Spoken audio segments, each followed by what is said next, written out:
Price the lord. ಎಲ್ಲರಿಗೂ ಶುಭ ಮುಂಜಾನೆ. ಈ ದಿನದ ದೇವರ ವಾಕ್ಯವನ್ನ ನೋಡೋಣ ಪ್ರಿಯರೇ. ಕೀರ್ತನೆ 32ನೇ ಅಧ್ಯಾಯದ 8ನೆಯ ವಾಕ್ಯ.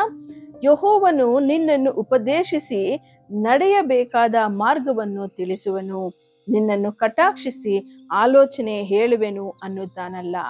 ಹೌದು ಪ್ರಿಯರೇ, ದೇವರು ನಿಮ್ಮನ್ನು ಉಪದೇಶಿಸಿ ನೀವು ಯಾವ ಮಾರ್ಗದಲ್ಲಿ ನಡೆಯಬೇಕು. ಈ ದಿನದಲ್ಲಿ ನೀವು ಗೊಂದಲದಲ್ಲಿ ಇರಬಹುದು. ಯಾವ ಕಾರ್ಯವನ್ನ ಹೇಗೆ ಮಾಡಬೇಕು, ಯಾವ ರೀತಿಯಲ್ಲಿ ಮಾಡಬೇಕೆಂಬುದಾಗಿ ನೀವು ಗೊಂದಲದಲ್ಲಿ ಇರಬಹುದು. ಅಥವಾ ಹೊಸ ಕಾರ್ಯವನ್ನ ಮಾಡುವುದಕ್ಕಾಗಿ ನೀವು ಕಾತುರರಾಗಿ ಇರಬಹುದು. ಈ ಒಂದು ಮಾರ್ಗದಲ್ಲಿ ನಿಮ್ಮನ್ನ ನಡೆಸುವುದಕ್ಕಾಗಿ ದೇವರು ಸಿದ್ಧನಾಗಿದ್ದಾರೆ. ಮತ್ತು ದೇವರ ವಾಕ್ಯವು ಹೇಳ್ತದೆ, ನಿಮ್ಮನ್ನು ಕಟಾಕ್ಷಿಸಿ ಆಲೋಚನೆಯನ್ನ ಹೇಳುವೆನು ಎಂಬುದಾಗಿ.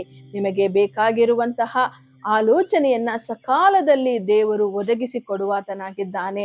ನಾವು ದೇವರನ್ನ ಯಾವಾಗಲೂ ಕೂಡ ನಮ್ಮ ಜೀವಿತದಲ್ಲಿ ಮೊದಲನೆಯ ಸ್ಥಾನದಲ್ಲಿ ಇಟ್ಟವರಾಗಿ ಆತನ ಮಾರ್ಗದಲ್ಲಿ ನಡೆಸುವುದಕ್ಕಾಗಿ ನಮ್ಮನ್ನ ಒಪ್ಪಿಸಿಕೊಡೋಣ. ವಿಶೇಷವಾಗಿ ಈ ದಿನದಲ್ಲಿ ನೀವು ಮಾಡಬೇಕಾಗಿರುವಂತಹ ಎಲ್ಲಾ ಕಾರ್ಯಗಳಲ್ಲಿಯೂ, ಈ ದಿನ ಮಾತ್ರವೇ ಅಲ್ಲ, ನಿಮ್ಮ ಜೀವಿತದ ಎಲ್ಲಾ ದಿನಗಳಲ್ಲಿಯೂ ಕೂಡ ದೇವರು ನಿಮ್ಮನ್ನ ಉಪದೇಶಿಸಿ ನಡೆಸಲಿ. ಆತನ ಮಾರ್ಗವನ್ನ ತಿಳಿಸಿಕೊಟ್ಟು ಆ ಮಾರ್ಗದಲ್ಲಿ ಹೋಗುವಾಗ ನಿಮಗೆ ಬೇಕಾಗಿರುವಂತಹ ಆಲೋಚನೆಯನ್ನ ಕೊಡಲಿ ಎಂಬುದಾಗಿ ಆಶಿಸುವಳಾಗಿದ್ದೇನೆ. ಪ್ರಾರ್ಥನೆ ಮಾಡೋಣ. ಸ್ತೋತ್ರ ಕರ್ತನೆ, ಅಪ್ಪ, ನಿಮ್ಮ ವಾಕ್ಯವು ಹೇಳುವ ಹಾಗೆ ಸ್ವಾಮಿ, ನೀವು ಕರ್ತನೆ ನಮ್ಮನ್ನು ಉಪದೇಶಿಸಿ ನಾವು ನಡೆಯಬೇಕಾದಂತಹ ಮಾರ್ಗವನ್ನ ತಿಳಿಸುವಂತಹ ದೇವರಾಗಿದ್ದೀರಿ.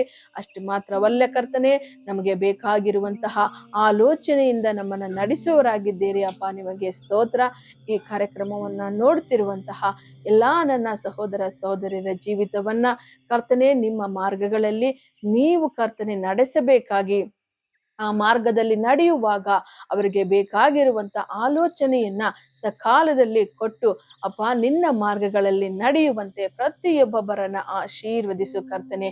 ಜಯಪ್ರದವಾಗಿ ಅವರ ಜೀವಿತದಲ್ಲಿ ಸ್ವಾಮಿ ಎಲ್ಲಾ ಕಾರ್ಯಗಳನ್ನ ಕಾಣುವಂತೆ ಆಶೀರ್ವದಿಸಬೇಕಾಗಿ ಯೇಸು ಕ್ರಿಸ್ತನ ನಾಮದಲ್ಲಿ ಪ್ರಾರ್ಥಿಸಿ ಬೇಡಿ ಹೊಂದಿದ್ದೇನೆ ಕರ್ತನೆ. ಆಮೆನ್.